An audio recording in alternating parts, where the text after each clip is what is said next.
Alright, we're here with Damon again. He's going to be showing us his PK Fire build. Go ahead and take it. Alrighty. So as he said, I'm going to play Burning Abyss Phantom Knights. So we're going to go ahead and start off with 3 Silent Boots. Honestly, my favorite card in the deck. He allows you to search for your spells and traps, so mainly Fogblade, because this is just hand trap negate dot deck. Yeah. Really great. Then it's followed by 3 Cloaks. Cloaks is your main searcher for boots, but it can be used for other Phantom Knight cards as well, specifically the Phantom Knight cards. So it's going to be any of the trap monsters, which there's like 2 in here that we can play. And then we're going to play Ragged Ass Gloves. He's a Foolish Burial for any of the Phantom Knight cards, monsters, or traps. It really does open up plays for mid-game, late-game special summoning. Next we're going to play Burning Abyss, so I play 1 Graph, 1 Seer. Play 1 Barbar for Burn. 1 Skarm for Search, and 2 Farfas for Disruption. I know there's more, and I play a very small Burning Abyss count, but I just consider these extra special summons. You were also telling me that sometimes the Burning Abyss can brick. Have you fixed that kink, or does it still happen? I've fixed it to the best that it's going to happen. Since we're playing Phantom Knight Burning Abyss and not Burning Abyss Phantom Knight, we're actually playing a huge ton of back row, so their ability to special summon themselves when need be can hinder itself. But if opened up like suboptimal, they've actually started working a lot better. Okay. Then Honorary Burning Abyss is going to be a tour guide from the Underworld. So with this coming to 2 on the list, did that like encourage you more to play the deck, or was it just like a bonus? No, what actually encouraged me to play it is the new Phantom Knight support coming out. But a year ago I played this deck and I absolutely had a blast, and I just wanted to play it again. Okay. But with Tour Guide at 2, it definitely helps. It's a good, easy rank 3 or link 2 Cherubini, so it opens up just for that opening combo. And then we're going to play 2 Psychic Wielders. We do play 1 Synchro Monster, so it actually works. But whenever there's a level 3 on the field, you just get to special summon this thing. Okay. And then our hand traps, we're going to play 3 Ghost Mourner Midnight Chill. It's a good card, but I don't think people are understanding how good this is. When we had no material during the heyday of Orcust Mermaid, this would have done so much better, I think, because it forces your opponent to think, especially if you've already hit them for big damage. Have you ever, throughout playing this deck, have you gamed somebody or forced them to like game themselves with that effect, or has it not came up yet? It hasn't come up to where they actually game themselves, but the life points that they've taken, since this deck doesn't actually pump out a lot of damage early, does push it to that kill range. Okay. And then we play 3 Ash because Ash. Yeah. So I play a very heavy trap lineup. So we'll go through the spells first. Yeah. I play 4 spells. 2 Allure, a Foolish, and a Rhoda. Alright, so 4 spells in 2020. I love trap decks, and yeah, they're traps, but Burning, or the Phantom Knight traps, do too much. It's a going first or going second deck. You're going to mill yourself a lot, but the traps do more than just sit on the field. That's why we like them. Alright, so it's that hefty trap lineup next. We got 3 Fogblade. Fogblade's going to be your target Omni negate, but you can use it on their monster to prevent their effects from going off, or if they have that really big combo board and you need an extra turn, just target your monster, now they can't attack you. Yeah. So it's just a really good versatile card. We're going to play 2 Phantom Knight Wings. Its first effect is irrelevant. It can come up, but it just increases your monster's attack by 500. And then if they would be destroyed that first time during that turn, they're not. Then we're going to play 2 the Phantom Knight Mistclaw. This is actually recursion in trap form.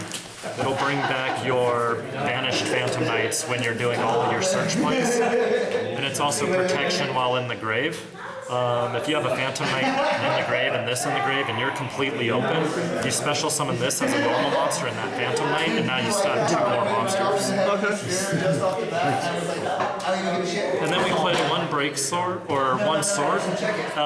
It actually functions the same as wings, and the 800 attack boost actually came up for game today. Yeah, against me as well, which was unfortunate.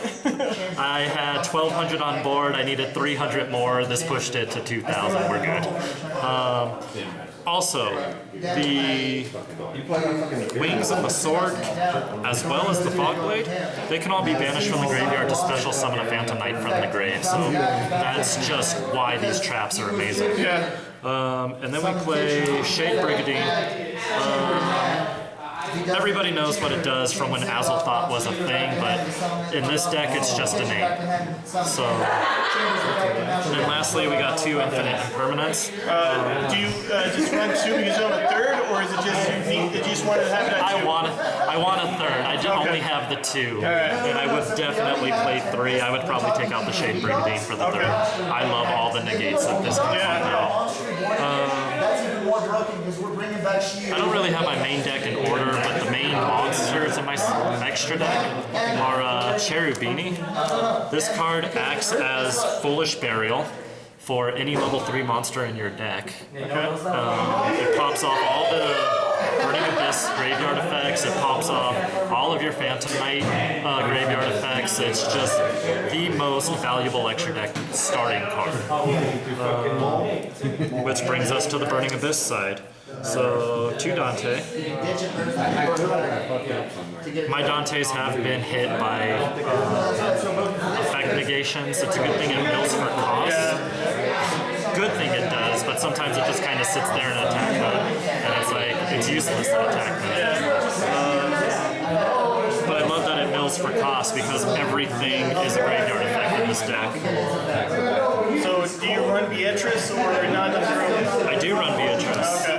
So, with the low Burning Abyss card count, it is harder to pull her out. But if you do hit her out, she's Cherubini, but more. Yeah. I love her, which means we're going to play the full Burning Abyss extra deck package with Purple Dante as well. How often do you go into that guy?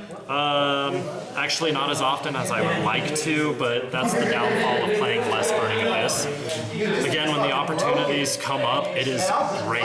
It performs really well. And then we got Virgil. We do play that Psychic Wielder, and when Psychic Wielder's used as its synchro material, you get to pop a card. And it's not this that's popping it, it's the graveyard effect, so good luck interacting with it. Which brings us to our Phantom Knight extra deck lineup. 3 Break Swords. He's the boss monster of the deck anyways. When you summon him, detach, target, destroy, bring back 2 Phantom Knights, rank 4. There's so many interchangeable rank 4s you can do, it's just ridiculous. Today we're running Dark Rebellion. Tomorrow it could be Utopia. Yeah. It's just ridiculous.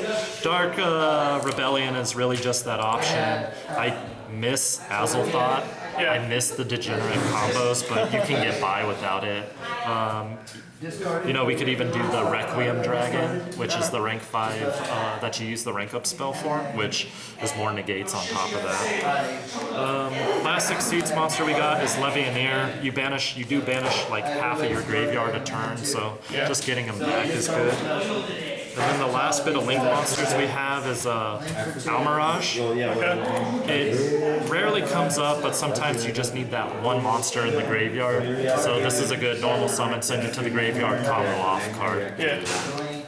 Appaloosa. I do make 3 and 4 Appaloosa negates with this deck, especially on an opening turn. This with 4 negates, 2 fog blades, a Dante just kind of sitting over there. That's a good setup to me. What would you put in it as a budget, something for budget if people don't have Appaloosa? Dark Exceeds Requiem. Okay. If you don't have the Appaloosa, then you just play the Exceed plays with the rank up spell since it's searchable with boots. Okay. Dark Exceeds Requiem Dragon is also a negate as long as Rebellion is underneath it. Okay. So that's a great budget option if you don't have this. Since we're not budget, we got the access code talker. If this is a first turn card, this is a second turn card. If you don't have it, then you go Borrelsword. But I prefer this because you use the Cherubini, it's at 4,300. You banish the Cherubini, you get a free pop. It opens the board. It won't FTK, but it does push it in that range, which helps with the things like Ghost Order. So it's a great. I mean, and your opponent can't respond to it. Yeah. It's really good. So that's the extra deck there. Lastly, Let's do a side really quick. Again, this is for a local setup, so you might have to play around with that depending on what you have at your locals. too evenly. Big boards are scary to deal with if you're going second. You only have so many fog blades, so clearing it out and just resetting the board is good. Honestly, it serves the same function as evenly match. It just helps you clear out pesky effects. It's expensive. So I'm assuming like a Dark Hole Regeki, if they wanted to run Destruction, would be a good budget option. Yeah, Dark Hole. Dark Hole doesn't affect you because all of your effects are in the graveyard anyways. So Dark Hole, Regeki, things like that work. Nibiru for the combo decks. This does come up often. I will side it in. I'll take out one Mourner and one Ash, side this in. It's actually really good. 3 Crow for the mirror match or anything else that uses the graveyard. Effect Veiler. I'm gonna take it out because Mourner does what Effect Veiler does. I just don't know what to do yet. And then Red Reboot, because in case somebody's playing the trap deck, I don't know, it's one. I have plenty of traps, it works. Well, I'm going to take back what I said about that being more towards locals, because that seems like a pretty solid lineup, so I mean, take that for whatever you want to. But again, thanks to Damien, my bad, for the deck profile, and until next time, I'll see you guys later. Good job.